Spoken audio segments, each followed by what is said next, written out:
1 பேதுரு 5ஆம் அதிகாரம் 2வது வசனம்.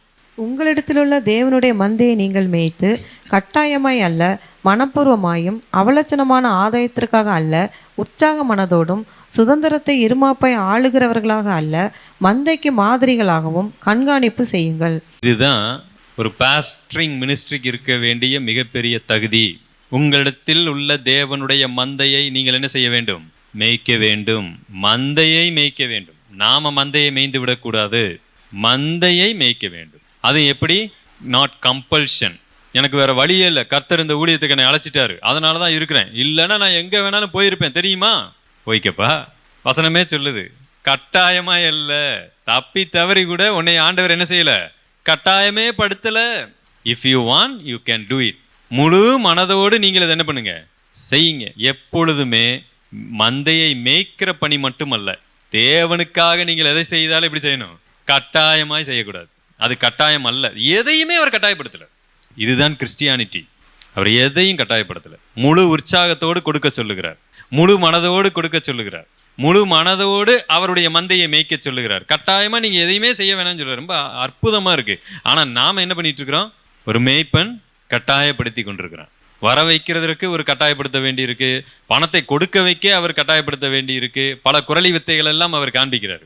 என்னென்ன ஆசீர்வாதம் கொடுக்கணும், என்னென்ன மேலே வந்து யாரையெல்லாம் பாராட்டணும், என்னென்ன குரலி வித்தையெல்லாம் காமிச்சா இவங்க பணத்தை கொடுப்பாங்கன்ற வேலைக்கு நடந்து கொண்டிருக்கிறது. எல்லாம் குரலி வித்தை தான். அடுத்து அவர் என்ன சொல்லுகிறார்? அவலட்சணமான ஆதாயம். எது அவலட்சணமான ஆதாயம்?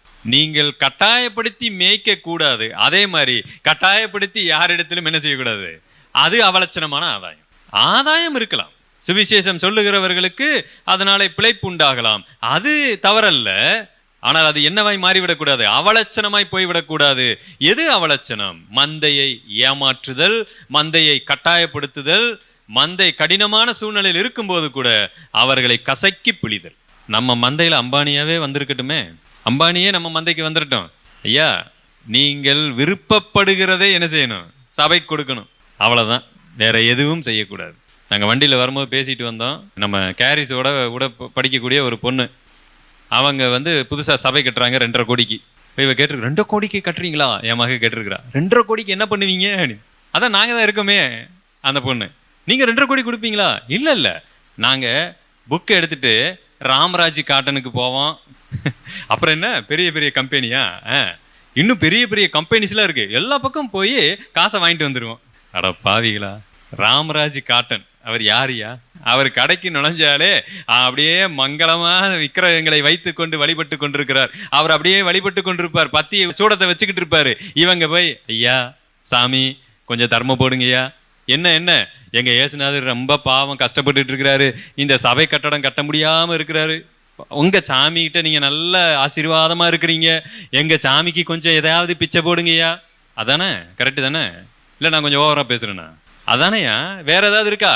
இது எவ்வளவு கேவலம் பாருங்க. பல ஆண்டுகளா அது நடந்துகிட்டு இருந்துச்சு, இது இன்னும் தொடருதுங்கிற நினைக்கும் போது தான் ஆச்சரியமா இருக்கு. வெக்கக்கேடு. பணம் அதிகமா இருக்கிற இடத்துல அவங்க கொடுப்பாங்க. என்ன நினைச்சு அவங்க கொடுப்பாங்க தெரியுமா? போய் தொலையுது, இந்த சாமிக்கும் ஒன்ன செஞ்சு வைப்போம், நாளைக்கு ஒருவேளை அந்த சாமி இருந்துச்சுன்னா, உண்மையாகி போயிருச்சுன்னா நரகத்திற்கு அனுப்பிற வாய்ப்பு இருக்குல்லவா, அதுக்கும் ஒரு லஞ்சத்தை கொடுத்து வைப்போம். சரி, நீங்க நாளைக்கு தேவன்கிட்ட போய் என்ன சொல்லுவீங்க? அவரும் வந்து நிற்கிறார், ராமராஜ் ஓனரும் வந்து நிற்கிறாரு, நீங்களும் போய் நிற்கிறீங்க, சாமி உங்க சபையே என் காசுல தான் நடக்குது தெரியுமான்னு அவர் இயேசுநாதரை பார்த்து கேட்பார். என்னைய நீங்க நரகத்துக்கு அனுப்புறீங்களே, உங்க சபையே என் காசுல தான் நடந்துகிட்டு இருக்கு தெரியுமான்னு கேட்டா ஆண்டவர் என்ன சொல்லுவாரு? அது என் சபையே இல்லை சாமி அப்படின்னு அனுப்பி விட்டுருவாரு. இல்ல, உங்க போதகர் தான் என்கிட்ட வந்து காசு கேட்டு இயேசுநாதருக்கு காசை வாங்கிட்டு போனாரு. அரியேன் ஐயா, இப்படி ஒரு போதகன் இருக்கிறான்னு உலகத்தோற்றம் முதல் எனக்கு ஒன்றும் தெரியவில்லையே அப்படின்றாரு. வெக்கக்கேடு, அசிங்கம்.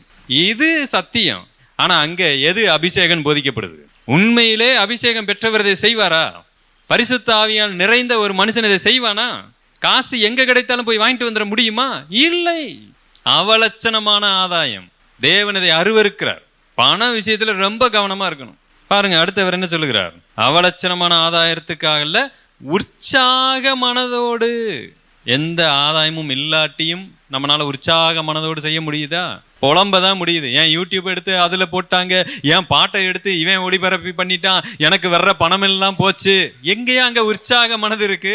இது என்னது? இன்றைக்கு போதகர்கள் தைரியமா வெளியில வந்து என் காசை அவன் திருடிட்டான்னு பேச ஆரம்பிச்சிருக்கிறாங்க. எனக்கு வர்ற ஆதாயம்லாம் போச்சுங்க. அடுத்து பாருங்க, சுதந்திரத்தை இருமாப்பாய் ஆளுகிறவர்களாக அல்ல, மந்தைக்கு மாதிரிகளா என்ன செய்யுங்க, கண்காணிப்பு செய்யுங்க. உங்க விசுவாசி ஒரு விஷயத்தை செய்யணும்னு நீங்க விருப்பப்பட்டா இருமாப்பாய் ஆள முடியும். ஒழுங்கா செஞ்சிரு, குறவலையை கடித்து விடுவேன் என்று மிரட்டி அவர்களை என்ன பண்ணலாம், வர வைக்கலாம், அதை செய்ய வைக்கலாம். அல்லது மந்தைக்கு மாதிரிகளாக நீங்கள் கண்காணிப்பு செய்து விடுங்கள், அதை நீங்க செஞ்சிருங்க. உங்கள் விசுவாசி டயத்துக்கு வரணும்னா அங்க பாஸ்டர் என்ன செஞ்சிடணும், டயத்துக்கு வந்து நிக்கணும். சரி, பாஸ்டர் டயத்துக்கு வந்துட்டாரு, ஊழியர் டயத்துக்கு வந்திருக்கிறாரு, அப்ப நாம என்ன செய்வோம், போகணும்ன்ற அதை நீங்கள் உருவாக்க வேண்டும். எதை செய்யறதா இருந்தாலும் நீங்கள் அதை முன்பு செய்ய வேண்டும். மந்தைக்கு மாதிரியாக கண்காணிப்பு செய்யுங்கள், இருமாப்பாய் அல்ல. we are not teachers.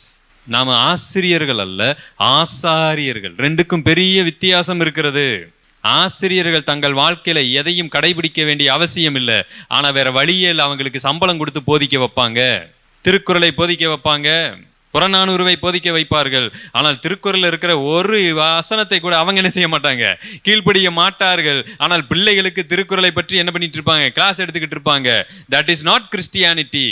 நாம ஆசிரியர்கள் அல்ல, ஆசாரியர்கள், மந்தைக்கு மாதிரியாக பின்பற்றுகிறவர்கள்.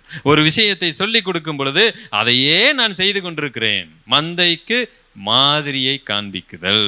அப்படி செய்தால் பிரதான மேய்ப்பர் வெளிப்படும் போது மகிமையுள்ள வாடாத கிரீடத்தை பெறுவீர்கள். அந்த பிரதான மேய்ப்பர் ஒருவர் வருகிறார். கவனமாய் நாம் இருப்போம், எச்சரிக்கையா இருப்போம்.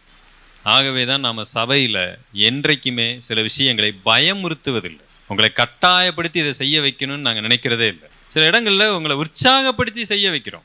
நீங்களே சில விஷயங்களை வந்து செய்யணும்னு நாங்கள் வெயிட் பண்றோம். இதை நாங்கள் செய்கிறோம், ஓகே லெட் இட் பி, செய்யுங்க. சிலரை பார்த்தீங்கன்னா அவங்க அப்படி ஷையா இருப்பாங்க. உடனே அவங்கள நம்ம என்ன செய்யறோம், கொஞ்சம் ஓகே ஒரு முறை புத்தி சொல்லி விடுகிறோம். ஆனால் யாரையும் மிரட்டுவதில்லை.